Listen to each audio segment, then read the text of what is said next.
United States and the European Union to find common ground on key issues impacting our modern world. We have a fantastic panel today. Again, you'll find all their biographies in the online event program we emailed out today, and that's also on our website. Welcome to Michelangelo Margherita, Head of Trade and Agriculture and Digital Economy at the Delegation of the European Union to the United States. Jonathan McHale, Vice President, Digital Trade, Computer and Communications Industry Association. Sorry, Jonathan, I got a mouthful on that one. Dan Mullaney, who many of you know, is the recently retired former Assistant U.S. Trade Representative for Europe and the Middle East. Jason Oxman, who's joining us again for this discussion. He was with us last year as well, the President and Chief Executive Officer of the Information Technology Industry Council. And our moderator, my dear friend, Marjorie Chorlins, the Senior Vice President for Europe and the United States at the Chamber of Commerce. Marjorie, before I turn it over to you, I want to welcome several of those who are in the audience today, as we like to do. Zach Sentimentis with Pharma, Alice Slayton-Clark with the United States Council for International Business, Mark Weber with Lockheed Martin, and Meg Crawford with S&P Global Market Intelligence and one of our conference sponsors. Welcome, Zach, Alice, Mark, and Meg. Welcome again to our panel. Marjorie? Ken, thanks very much. It's a pleasure to be here with you today, and also to have the privilege of spending some time chatting with the esteemed members of the panel. I was just in Brussels week before last, and I have to tell you, most of the conversation was focused on exactly what you were just talking about, and that is how do we make sure that our drive to focus on the climate and energy transition marries up effectively and rationally with what our trade policy needs to be. So very, very timely topic, as is the topic of this panel, the Trade and Technology Council. We've got a couple of folks on the line who have been actively involved in the work of the TTC, as well as a couple of folks in the private sector who have significant interests, equities involved in these negotiations. So let's get right to it, because I know we want to have time for audience Q&A as well. So 2 rounds of questions and then a couple of lightning round questions. Dan, first to you. Given the current economic and geopolitical environment, is the U.S. thinking ambitiously enough about how it works with Europe on key challenges like climate transition, like China, the rise of digital protectionism globally, and the digital revolution? Is the TTC, in fact, the right mechanism for this effort? Well, thanks, Marjorie, and thanks to WITA for hosting, and thanks for the other panelists for joining. Yes, I think the answer is that the United States is being very ambitious on the goals of the TTC, and that a lot of the objectives that you mentioned, I think that the TTC is a very good tool for. And I say that because we have identified as priorities, several baskets of issues. One of which has to do with how do we confront or how do we face the challenges arising from large non-market economy country policies and practices, and how do we work together towards that common objective? First, how do we reduce the barriers between us, especially when it comes to non-tariff barriers, standards, conformity assessment, which does lead in a bit to the point that you were raising and the last panel was discussing about CBAM and other mechanisms, and then finally, one of the issues that has been key to this administration, which is worker rights and how we can work together with Europe and others to promote workers' rights. And I think these are all the subject matter is very ambitious, and I think the TTC is the right mechanism. But I think what we need to focus on a bit is how we get to how we identify the right outcomes, the right things to pursue with the EU. We had a whole experience with a comprehensive negotiation with the EU, the TTIP negotiation, where you throw in a lot of issues in a very comprehensive agreement. Some things we want, some things the EU wants. we move it forward because everybody wants what they want, and then we end up we can deliver results through trade-offs, things that we want, things that the Europeans want. The TTC in a way is fundamentally different from that, since we were not able to achieve the comprehensive trade agreement. And I think in my mind, it really requires us focusing on where we have very closely common interests. Where are we both motivated to move together on particular issues? So it's not a question of, we want agricultural barriers down and the EU wants industrial barriers down, or any kind of trade-off like that. It's like, what do we both need and how can we both work on it? And that's how we identified non-market economy policies and practices. I think we're not 100% in agreement on the what and the how on non-market economy policies and practices, but we have significant overlap. I think similarly, when it comes to the bilateral relations, I think we do have some overlapping interest, not 100%, in making sure that our regulations and standards are not mutually inconsistent, so that we can facilitate trade, including when it comes to climate-friendly goods. And of course, there's a huge amount of overlapping interest when it comes to labor issues. But I think we need two things to realize the overall ambition and to use the TTC correctly. One is to identify those things that we do have in common, that we both are anxious to do. I think the TTC does not work particularly well if we want some things that the EU doesn't want, and therefore the exercise is trying to force the EU to do what we want, or if there are things that the EU wants that we're not crazy about, and therefore the exercise is the EU pummeling the United States to accept some of their priorities. I think we really have to identify that sweet spot where there is overlapping interest and move forward on those. And then I think the second key element is with respect to specificity. I think we really do need to get specific on what are the issues, what are the non-market economy policies and practices, what are the particular products, what are the particular sectors that we need to work on when it comes to differences in standards and conformity assessment. Okay, what in particular can we be working on? And I say this because we have a long history working with the EU on things like standards, conformity assessment, even when it comes to non-market economy policies and practices. And there are certain kind of broad policies and doctrinal issues where we differ. And if you sit down, you start with the doctrinal issues, you won't get very far. But if you can say, okay, for instance, as we did, our medical device industry has a serious problem because of non-market economy policies and practices. How do we go in and fix that particular problem? Or there's a particular issue on getting products, and I mean digital products as well, assessed for conformity, because how do we fix that particular problem? So I think identifying overlapping interests and getting very specific is key. And then the final thing is, we have a long history, the US and the EU, of cabining off serious disagreements so that we can, in previous years, it has been fairly successfully in the WTO dispute settlement system, where the US and the EU can address differences that we have between us in a particular channel and not let it bleed over into and interfere with the common work that we really should be doing to advance climate goals, to advance labor goals, to create a better transatlantic marketplace.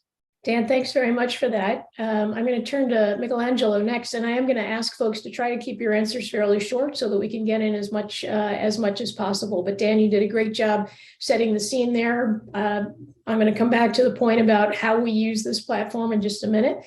But for now, Michelangelo, from Europe's perspective, how is the TTC working? And knowing what you know now based on the experience to date, do you think it's constructed for maximum effectiveness, or if you were starting from scratch, might you construct it differently? And if so, how? Good afternoon, everyone. Hi, Marjorie, and hello to the panelists. And thank you to WITC for this excellent opportunity to exchange on an important matter, which is the TTC. I agree to a large extent to many things that Dan Mullaney said, and let me try to build on his first assessment of our bilateral work. I think the TTC is working for on a large number of issues. It also is working as a system. There are some very good exchanges that take place between experts. It's a flexible way of addressing many problems, or let's say many challenges that we are confronted with, or that we will be confronted with in the future because of our technical and technology changes that are taking place. So I think as a system, we have these experts at the table. We have a lot of consultations taking place with different stakeholders and with the business community. And we also have the political dimension, which pushes the work importantly where it needs to go. So I think that is clearly something that we look at as being a success. So the challenges. I mean, what is the TTC essentially about? It's about addressing the common challenges that we have in today's economy, which are numerous. It's also about addressing the digital dimension. And I think on these two matters, we've seen a lot of excellent work take place. If you see how we have coordinated our action on investment screening or on expert controls, on many other aspects, in particular, given the context of Russia's aggression in Ukraine about a year ago now.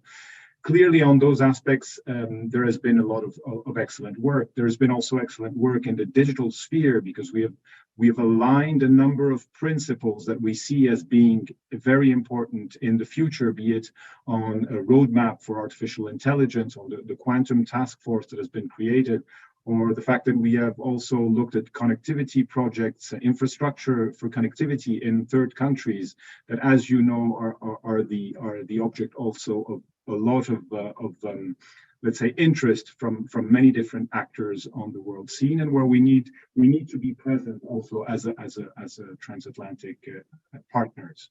Now, the other aspect that is very important also, the TTC is growing our relationship, is making sure that together we expand on already the immense exchanges that we have. And I think that also refers to what Dan was mentioning, the question of how we address some of the non-tariff issues that are very important, conformity assessment, mutual recognition, but also how we look into other sectors or perhaps other challenges, which are the ones related to sustainability.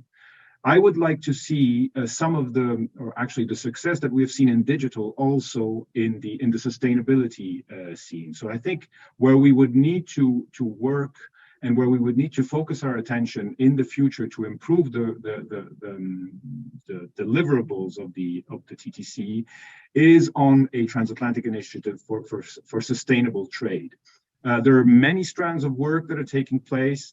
We're working on green procurement, for example. We're working on how we, and this has been also a lot of that has been said in the previous panel, on greenhouse gas emission measurement, on the footprint, the carbon footprint of the products that we are producing.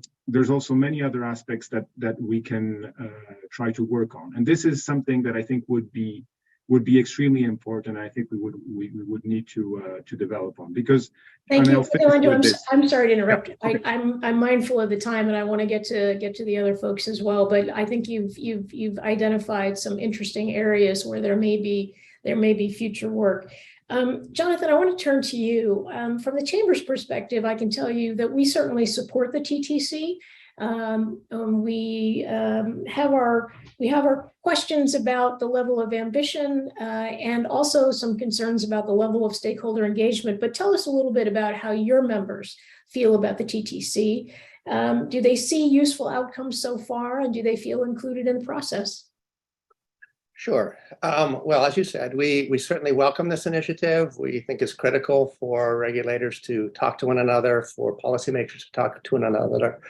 I do think that it's a relatively new process, give it the benefit of the doubt, but it is at a time when there's at risk of it losing some momentum and actually being able to solve problems.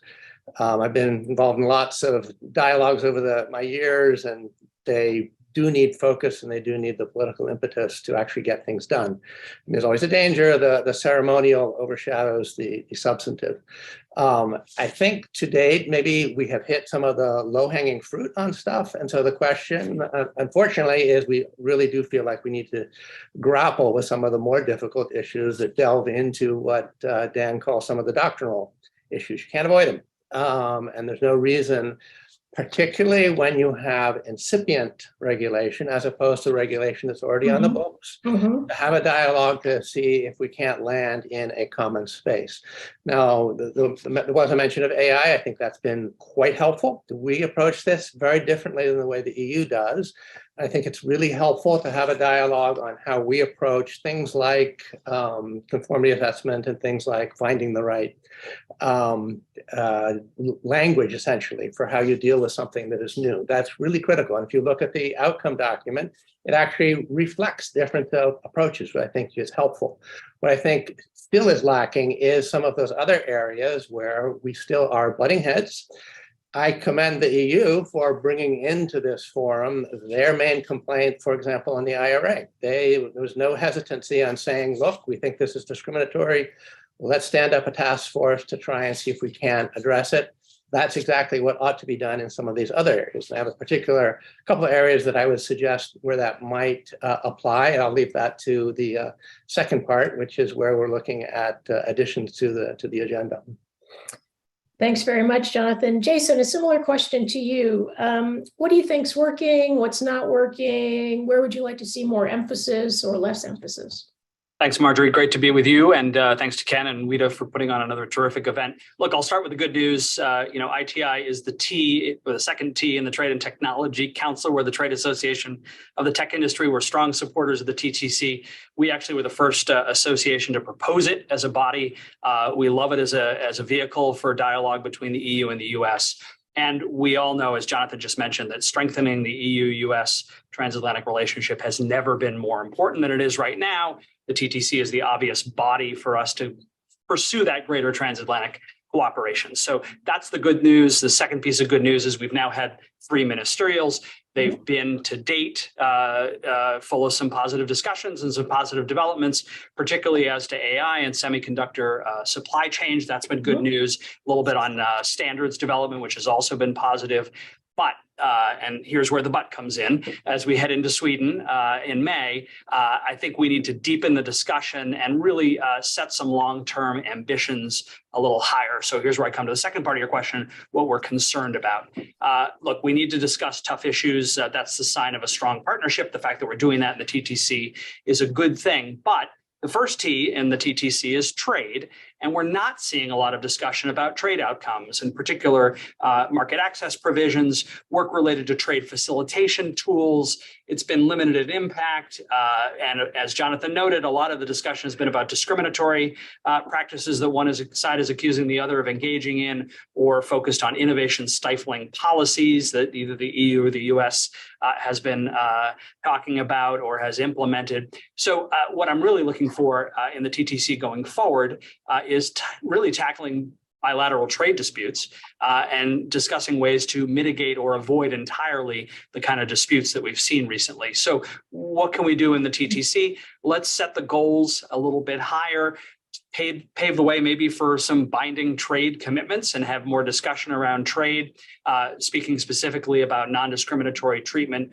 of US and EU companies in regulations, prohibiting data localizations, another area to focus on, protections of personal data, and moving forward on the Privacy Shield replacement regime, also important. AI unification of regulatory approach, incredibly important. So there are a lot of really important areas we can focus on, including trade practices, transatlantic trade practices. And then the last thing I'll note is that we really need to take these trade commitments and principles into consideration when developing policy. So having that discussion at the TTC will make us stronger together and prevent the kind of protectionist measures that we've seen both the EU and the US try to engage in this tit for tat on. That's the kind of thing we don't want to see. That's the kind of thing the TTC was formed to prevent. And that's really going to promote US and EU leadership in our own relationship and then around the world as well. Jason, that's really a terrific overview, and you actually anticipated one of the questions that I was going to put to Michelangelo. So I'm just going to go ahead and put that question to him, and then we'll circle back on the others. But keep in mind, we'd like to keep your answers fairly short. I was going to ask you about that first T in the TTC, and I mean, you've obviously been involved in US-EU trade relations, even preceding what became the sort of ill-fated TTIP negotiations. And I'm wondering, do you see the possibility of actually returning to the table to talk about market access issues? Or are the parameters of the TTC as it's currently set up now the extent of the possibility? I mean, to the point about not seeing new barriers arise. I mean, can we make sure that we avoid those new barriers so that we don't see, including those that could stem from potentially discriminatory application of particular measures on one side or the other?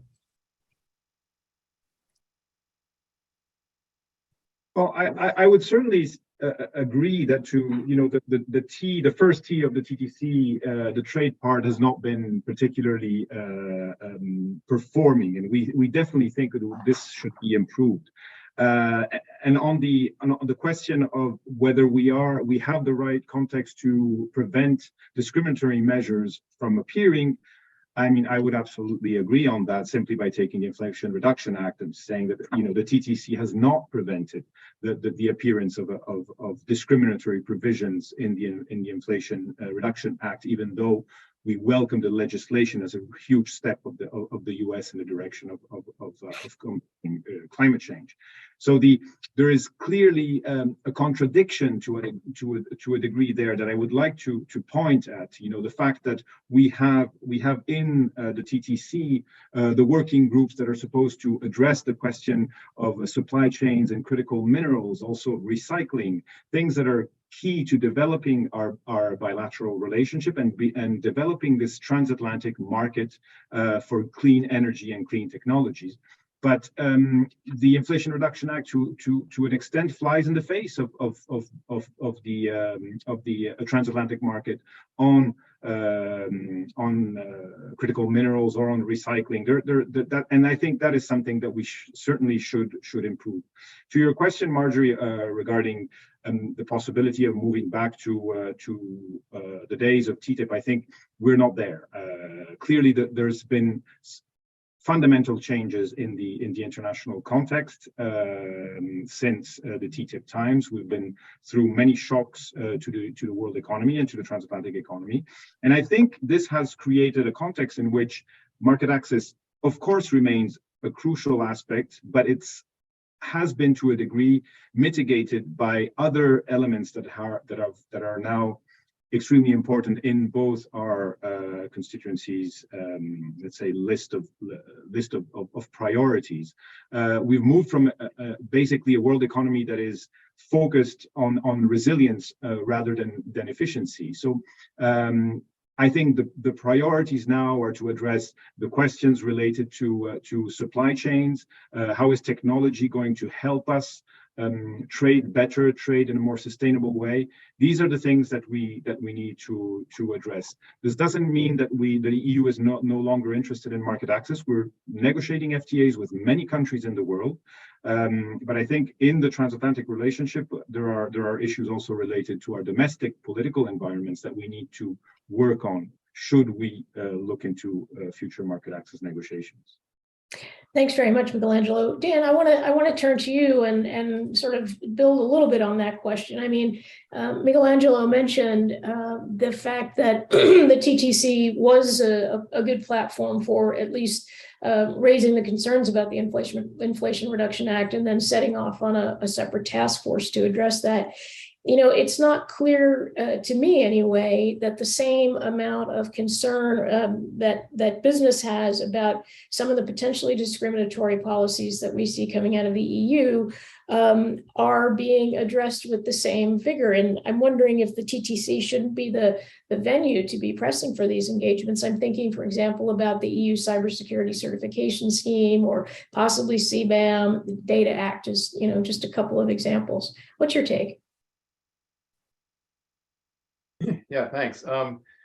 I think first on the issue of trade and trade barriers. Well, first of all, when you're talking about market access, if we're talking about tariffs,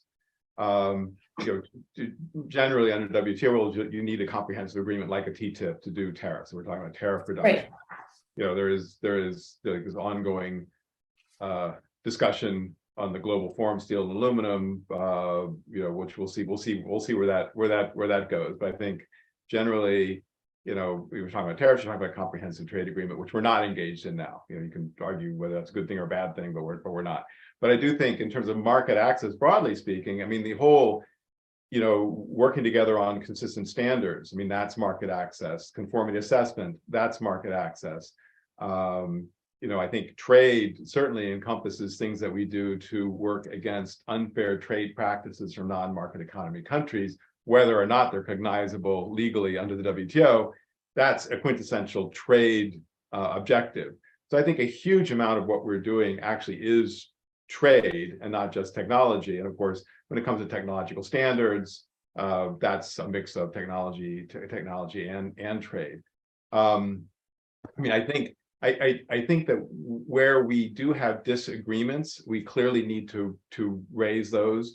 We need to, where we have, as the EU did with respect to the IRA, if there are concerns, we need to sit down and talk about them. Where we have concerns on things like discrimination, we should definitely be engaging with the EU and trying to fix those. But as I've mentioned before, we've had a good practice, I think, of being able to have those intense discussions, but cabin them off against the other objectives, which are where we have such common objectives. And I think the risk that we run if you say, okay, well, you've now we're now taking so much time to fight about the IRA. Well, we need to add all the digital discrimination so we can fight about that. The next thing you do, we're not having any meetings with the EU where we're not just fighting about that stuff, and we're not doing anything on the broader common forward-leaning objectives. So I think we do. It would be useful, to my mind anyway, to have some mechanism, some way of cabining off those serious disagreements that we can fight about those as we pursue our common objective. I do distinguish that from, for instance, things like CBAM or cybersecurity, where things are still under discussion and we're in a position to be talking about them and seeing if we can find common ground on very specific things. Whether or not that involves doctrinal issues, Jonathan's interested in getting involved in those. Maybe it's unavoidable, maybe it's not. But I think for those things like CBAM, cybersecurity certification, where there's still room, we should be having those discussions and finding some ways to diffuse the barriers before they arise. That's exactly what we like to hear. Jonathan, since you were invoked, a question for you. One of the biggest challenges back in the day with the TTIP, was getting regulators to actually come to the table. Now, obviously, having regulators at the table for dialogue is central to the success of the TTC. And I'm wondering if you feel like that is working better than it has in the past, and if not, what needs to change? It looks like the right people are there for the issues that are being discussed. I would have an interest in having other issues there, and so you have to, check to make sure the right people are showing up. I think, interestingly, in many of the areas that are under discussion, think of the AI issue, think of the Data Act. We don't have a sector regulator, right? There is no US regulator of artificial intelligence or of data or privacy, for that matter, at the federal level. So I think there's sort of a mismatch, and I do understand why on the EU side they would not be happy because they don't have their peer there. They would like to talk to a regulator. They don't necessarily want to talk to a trade official, or even, I don't know whether NIST qualifies as a regulator, but that's the one area that I think it's been very helpful that they've brought into the conversation on AI, for example. And, I would completely agree with Dan that I think the sweet spot here is not necessarily arguing about stuff that's already settled, and we don't like it, but there's not a political will to change it, but rather focusing on the developing stuff. And so whether it is the certification scheme, whether it is whether and how you regulate AI, there's a lot of good potential common knowledge and expertise that I think that we can share. On EUCS, I mean, we've been doing FedRAMP for 15 years now. So it's an amazing amount of knowledge that we could bring to the table. Again, I'm not sure you would consider that a regulator, but they certainly work with conformity assessment bodies to see whether someone is qualified to offer cloud services to the federal government. So the hope would be that when those issues are addressed, and hopefully we can get something like EUCS into the agenda, that those would be the right people that you bring. I don't see any resistance to it, but I don't have enough visibility to know whether the actual people are actually doing the talking. Jonathan, thanks very much for that. Sticking with the AI theme, Jason, do you think the AI roadmap that was agreed in December will be embraced and adopted by your members? I do, Marjorie. Sorry, didn't mean to cut off your question. I do think it's important. I'm glad you raised it. I know you and your colleagues at the chamber are doing a lot of work in AI, and ITI is taking the tech industry lead on this with policy principles as well. We absolutely do support EU-US cooperation on AI policy. The TTC, as we've been talking about, needs long-term strategies to work on. This is a perfect one, particularly because we have to make sure that the AI regulatory approach is focused not on the technology itself, but rather the use of that technology. So discussing the different use cases, when fundamental rights are implicated, when we need to stand up and make sure consumers are harmed. That's the really important focus, we think, of the TTC. So the December ministerial that you made reference to and the announcement of the joint roadmap, enormously important, because the biggest concern that we have is a divergent approach between the EU and the US. It means that companies are placed in this untenable position of trying to figure out whose regulatory regime to deploy technologies under. And that doesn't work well for the tech industry, because we like to deploy our products on a global basis. It also means that it opens a door for other countries around the world, including some countries that don't have similar values to the EU and the US, that are exploring AI regulation, to do their own roadmap. So I think this is enormously important, particularly because it reflects some of the recommendations that we've made, including defining the terms. What does AI mean? What is the regulatory approach? Collaborating to develop the criteria when determining what risk rises to such a level that regulation is important. So we think the expert working groups, as you know, there are 3 expert working groups that are going to be working on this going forward, a really big and important step forward. And I'll just say, I think this is one of the reasons that we think the TTC is so important, unifying the approach. As Jonathan mentioned, NIST has been doing a lot of work here in the US on this and has developed some really good principles, but other bodies of government are looking at it as well, including Congress. In the EU, they're working on the AI Act. So this is a work in progress. It's not too late to get this work done. It really can position the US and the EU as global leaders on AI policy and support the interoperability around the world. That's really going to focus on creating a lot of innovation opportunities.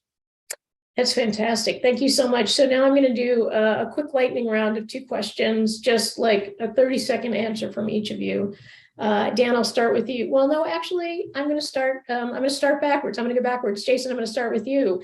Having seen the AI roadmap come out in December, what is one concrete deliverable you'd like to see come out of the June ministerial? All right, I'll put this in a concrete deliverable. I'd like to see stakeholder engagement revised for the next ministerial. This is something that we've been expressing some concern about on both the EU and the US side. The stakeholder dialogues have really kind of taken a pro forma approach that really doesn't allow for substantive conversation and discussion. If we're going to move forward on AI roadmap, for example, it really needs to have input from industry, because industry has the experts on how this can move forward. So I really want to see more opportunity for comments, for recommendations, for discussion, for questions, so that the public participation, the stakeholder participation on these targeted topics like AI can really be productive. That is spot on from my perspective. Jonathan, how about you? One deliverable from the June ministerial. So last December, the EU, OECD, and the US joined in a landmark agreement called Trusted Government Access. getting close to one of these doctrinal issues that, that Dan is talking about, but really important, very important to see if there is a common ground under which we both see how data access operates. What I think would be a reasonable outcome would be the EU agreeing that in the context of both its certification scheme and the Data Act, that signatories to the trusted government access principles be granted a safe harbor from the EU effort to prevent, challenges to its so-called the immunity standard. Hope that's clear. There is a rule that says if you think data is subject to foreign interference, that you're not allowed to offer that service in the EU or export data to a country. We're now signatories to this OECD set of principles. It ought to be a safe harbor. Fantastic. That is a very concrete deliverable and exactly what the kind of thing we're looking for. Michelangelo, one concrete deliverable from the June summit. Margie, I think what would be very important for us is that we in TTC4 we managed to launch an initiative on transatlantic sustainable trade for an open, non-discriminatory, innovation-based and transparent transatlantic market for clean technologies. Fantastic. Are you perhaps previewing something that we might actually see in the communique? I for the moment it's at the level of a wish. Now I hope it will come true. Fair point. Very fair point. Dan, how about you? What's one concrete deliverable you'd like to see out of the June ministerial? I'd like to see concrete coordination on a particular sector in China. We're looking at medical devices. So some step forward, joint work that we can show, we can model that we can do something together on medical devices.